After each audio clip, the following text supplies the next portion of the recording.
This is Chris McDaniels. Like, subscribe to TNW Wrestling on YouTube, subscribe to my other channel, Word of Chris, and subscribe to this channel, Chris McDaniels, and follow me on all my social media accounts. It'll all be down there in the description box, and I'm here to do my AEW Dynamite June 11th, 2025 reviews. So here we go discussing about AEW Dynamite. Now we kick off the show with the first match of the night. But before we talk about that match, we got to talk about a segment that happened backstage. So yeah, we see Adam Page talking to Christopher Daniels backstage, and Christopher Daniels tells him that, Adam Page has people that's there for him if the Death Riders try to get involved in everything in his match at All In. So yeah, that's what he was telling him there.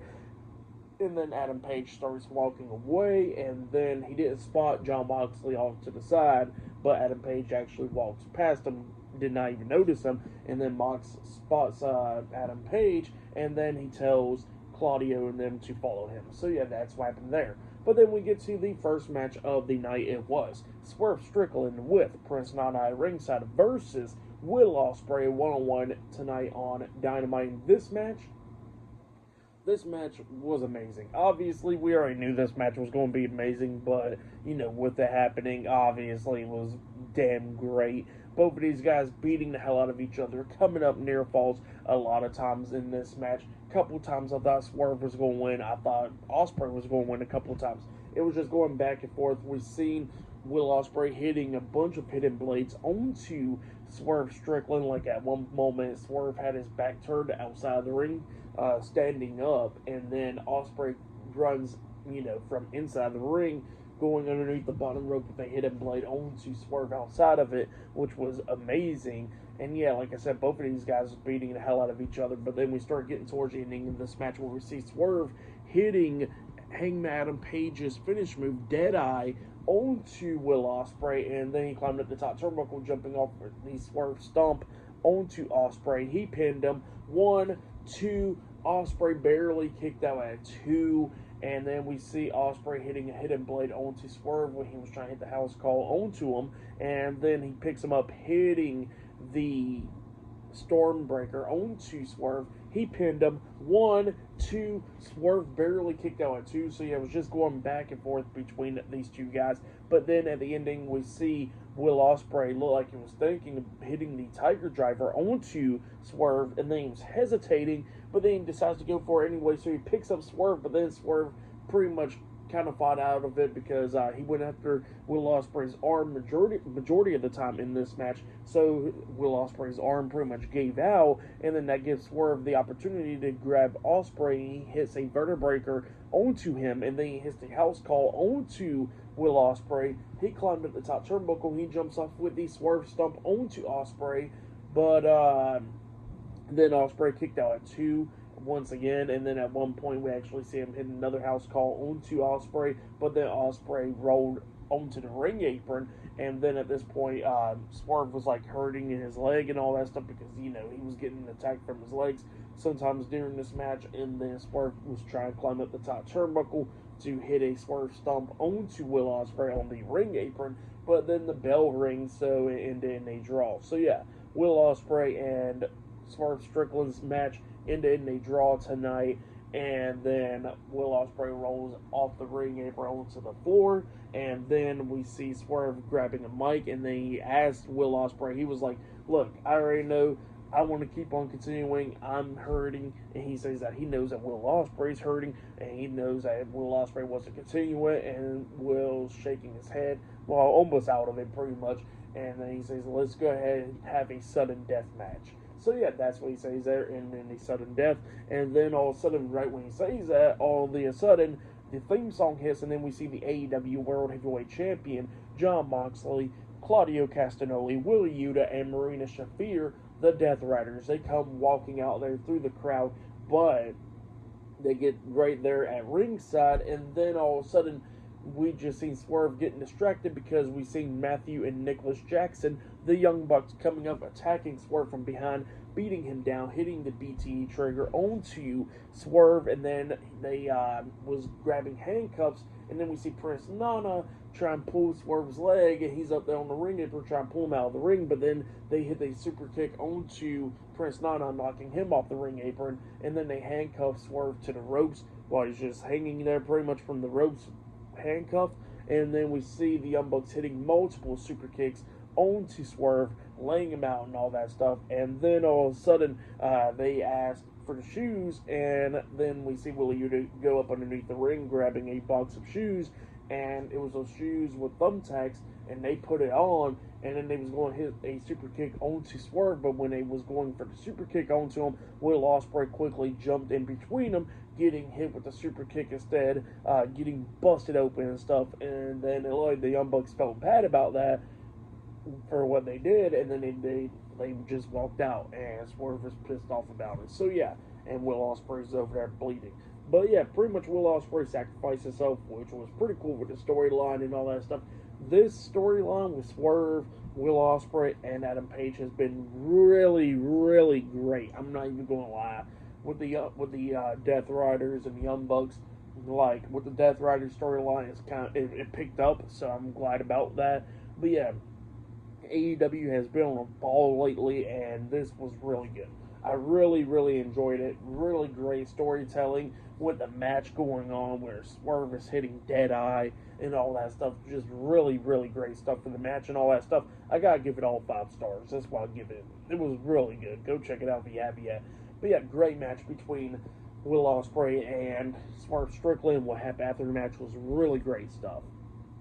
But yeah, then after that, we get to the segment backstage where we see Renee Paquette interviewing the AEW Continental Champion, Kazuchika Okada. And before she can even start talking to him, really, because he gets a contract signing with Kenny Omega soon, all of a sudden we see Don Callis interrupting him, and Don Callis was pretty much asking, why is he in this match against Kenny Omega? Why is it Kyle Fletcher or Konosuke Takeshita in the match and all that stuff? And then he was pointing his finger at Okada, and then Okada grabs his fingers and bends it, and Don Callis is screaming in pain. And then we see Lance Archer,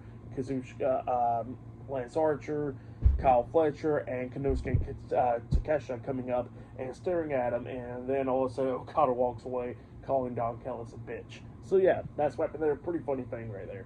But yeah, pretty good stuff so far on AEW Dynamite. I really haven't been enjoying it. Really good stuff. Great match to kick off the show. Like I said, give that match 5 stars. That's why I'll give it. And yeah, much more tonight on Dynamite. So yeah, I'll see you guys later until the next episode on AEW Dynamite. See you guys later. Till then. So the next thing to happen on AEW Dynamite, we get to the next segment of the night where we're going to get into the next match. So yeah, backstage, apparently this was earlier today, where we seen Bobby Lashley, Shelton Benjamin, and MJF with MVP, the Hurt Syndicate. They attacked Commander backstage and they unmasked him. So yeah, that's what happened there. And then all of a sudden we get to the next match of the night. It was Mystico versus Blake Christian in a one-on-one match. So yeah, we get to this match. Commander was supposed to compete in this match, but Mystico was doing pretty good up against Blake Christian, but then Christian was coming back a little bit, hitting a springboard 450 splash onto Mystico, pinned him, but Mystico kicked out at 2, but then Mystico starts taking control of this match, beating down Blake Christian, got him set up on the top turnbuckle, and then he hits a Spanish fly onto him, pinning him for the 1, 2, 3. So yeah, Mystico defeated Blake Christian tonight in a one-on-one match. That's what happened there. For that match, I'll give it 2.5 stars. That's why I'll give it. It was a pretty good match. But then after that, Mystico's celebration got cut short because all of a sudden we see the AEW World Tag Team Champions Bobby Lashley and Shelton Benjamin with MJF and MVP, the Hurt Syndicate. They come out there interrupting him, and then we see MVP talking, and he introduces MJF, and MJF starts talking, and pretty much he starts talking crap to Mystico, and he says that he got some match against him next week on AEW Dynamite because they're going to be in Mexico next week. And he says, what good old way to celebrate it in the old American fashion way, because he says that he's going to come out there in the red, white, and blue. And yeah, a lot of people was not happy about this because the town that they're in and what's been going on in America and all that stuff. So then also we see the American flag come down with a bunch of Confederate confetti coming in there, like blowing out there and all that stuff. And MJF gets in the ring, and then Mystico cuts him off at one point saying something, and then MJF tells him that that he's not Mystico to him. He says that he's just sloppy Sin Cara. That's what he tells Mystico, and it pisses him off, and then he drops MJF. And then all of a sudden we see the Hurt Syndicate getting in there, attacking Mystico. It's 4-on-1, so yeah, they're beating him down and all that. But then all of a sudden we see Mike Bailey's theme song play, so the Hurt Syndicate gets out of the ring, and they're waiting on him to come down the ramp and all that stuff. But then all of a sudden Mike Bailey and them comes through the crowd. Mike Bailey, Kevin Knight, and Master Dorado, he comes in there, and they jumped over the top rope with a crossbody onto the Hurt Syndicate, taking them out. And then it was setting up for a 6-man tag team match up next on Dynamite. So yeah. And we see MJF rocking the MVP gear, ring gear. So yeah, that's what's going on there. But yeah, I'll see you guys later. Until the next thing that happens on AEW Dynamite. See you guys later. Till then. So the next thing to happen on AEW Dynamite, we get to the next match of the night. It was MJF and the AEW World Tag Team Champions, Bobby Lashley and Shelton Benjamin, the Hurt Syndicate, versus Speedball Mike Bailey, Kevin Knight, and Master Dorado in a 6-man tag team match. MVP was on commentary for this match. And this match, it was a pretty good one. All 6 of these guys beating the hell out of each other. MJF getting tagged in and tagging out and all that stuff pretty quickly, which was pretty funny. And Bobby Lashley and Shelton Benjamin obviously started beating the hell out of everyone.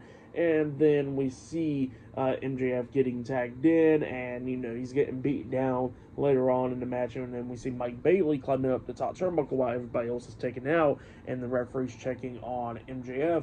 But while he's up there, MVP comes up, hitting Mike Bailey in the back with the cane. He falls off the top turnbuckle, and that's when MJF takes advantage, hitting him with his finisher move like a hammerlock cradle DDT onto him, pinning him for the 3 count. So yeah, the Hurt Syndicate defeated Master Dorado, Speedball Mike Bailey, and Kevin Knight tonight in a 6-man tag team match. That's what happened there. But then after the match ended, the Hurt Syndicate starts attacking them, beating them down and all that. And then we see MJF unmasking Dorado.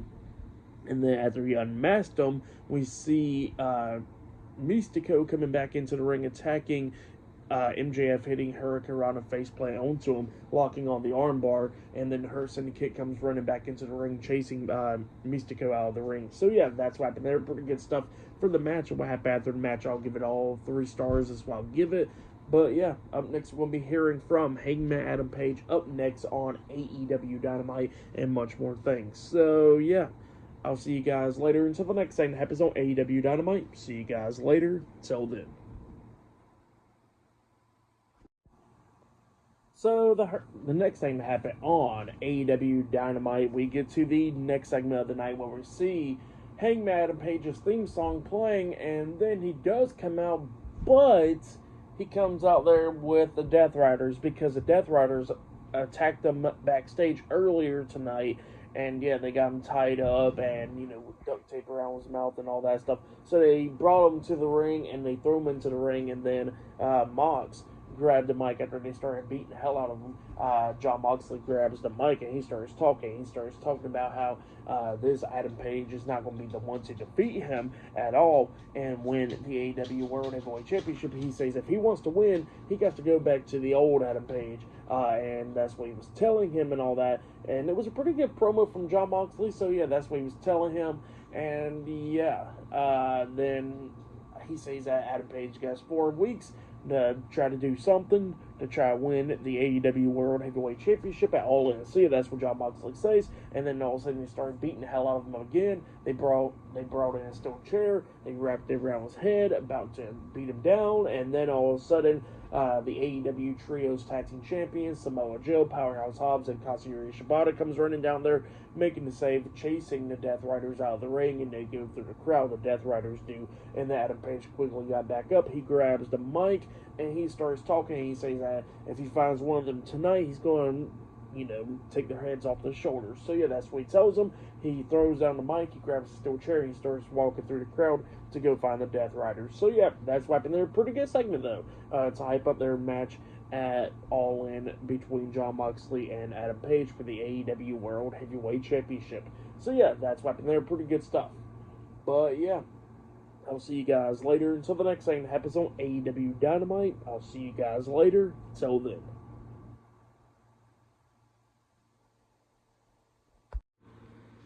So the next thing that happened on AEW Dynamite, we get to the next match of the night. It was Megan Bayne and Penelope Ford versus Ty Mello and Anna Jay in a tag team match. Now this is the first match since Ty Mello has been in. She returned last week on AEW Dynamite, and this is her return in the ring. So yeah, it's been like 2 years, at least on AEW. Like, she wrestled earlier this year, but no on AEW TV. This is her first time in ring on AEW in like a couple years now. So yeah, and she did pretty good in the match. Like, she was doing pretty good, and yeah, this match, it was pretty good for the most part. We see Penelope Ford jumping off the top turnbuckle with a moonsault onto Ty J outside of the ring, and then inside the ring we see Megan Bayne getting caught up by Anna Jay with like a sleeper hold on the ring apron, like Anna Jay holding on to her, and while she was holding on to her, we see Ty Mello hitting her finish move onto Penelope Ford, pinning her for the 1, 2, 3. So yeah, Anna Jay and Ty Mello defeated Megan Bayne and Penelope Ford tonight in a tag team match. That's what happened there. And then after the match, we see Megan Bayne tossing Anna Jay down, but then Anna Jay quickly got out of the ring. So yeah, that's what happened there for that match. I'll give it 2.5 stars. That's why I'll give it a pretty decent match. But yeah, then after that, they show a great video package of Kenny Omega and Kazuchika Okada, the feud that's been going on for a couple years, from their matches in New Japan Pro Wrestling at Dominion and, in the G1 Climax and all that stuff, and with them concluding with a 5th match at All In. So yeah, great video package right there with this feud. It was just amazing. But yeah, next it'll be the contract signing between Kenny Omega and Kazuchika Okada up next on AEW Dynamite. So yeah, the contract signing is up next with Tony Schiavone hosting it. So yeah, that's what's going on up next. So yeah, I'll see you guys later. Until the next thing happens on AEW Dynamite, I'll see you guys later. Till then. So the next thing that happened on AEW Dynamite, we get to the next segment of the night. It was the last segment of the night. So yeah, we see Tony Schiavone. He is standing in the ring. He got the AEW Continental and International Championships inside the ring, and same for a new title that's about to get revealed. So yeah, he introduces the AEW Continental Champion Kazuchika Okada and the AEW International Champion Kenny Omega. They come out there, they got the contract signing. He gets both of them to sign the contract, and then we see Omega talking to him, and Omega says that, this is going to be one of the biggest matches of their careers and all that stuff, and how he's going to win the match. So yeah, that's what he was talking about there, and, they both shook hands and all that. So yeah, talking about it was going to be one of the biggest matches. And by the way, the new championship did get revealed, and is called the AEW Unified Championship. And it kind of, low-key, it kind of looks like the OG women's title. That's what it looked like. The AEW Women's Championship. Like the old one, it kind of looks like that a little bit. Not even going to lie. But yeah, that's what happened there. And then all of a sudden, Don Callis comes out there, and Don Callis is complaining. Talking about how it should have been Kyle Fletcher or Konosuke Takeshita getting into this match and all that stuff. And then Kenny Omega was like, Don, shut up. I already know all your tricks and all that. And then he says, oh, do you know all my tricks? And then all of a sudden, Kenny Omega gets attacked from behind by Okada. Okada starts beating him down. Don Callis gives him a police baton, and he hits Kenny Omega right in the stomach with that baton, laying him out. And then all of a sudden, a bunch of people comes out there, putting Kenny Omega out on the stretcher. And then when they got him onto the stretcher, we see Okada jumping off the ring apron with a big elbow drop onto Omega, knocking him right off the stretcher. And then we see Omega spitting out blood. So yeah, that's what happened there. That was the end of the show. But yeah, great segment there. I really liked it, setting up their match for All In. But yeah, tonight's AEW, it was a pretty good show for match of the night. It was definitely Swerve, Strickland, and Will Ospreay. That match was great. For the whole show, I'll give it 9.5 stars. That's why I'll give it. It was a great episode of AEW Dynamite. I really did enjoy it. But yeah, that's why I'll give the show. But yeah, that has been my AEW Dynamite June 11th, 2025 reviews. Like, subscribe to TNW Wrestling on YouTube, subscribe to my other channel, Word of Chris, and subscribe to this channel, Chris McDaniels, and follow me on all my social media accounts. They'll all be down there in the description box. And I'll see you guys later for this Friday Night SmackDown reviews. See you guys later. Till then.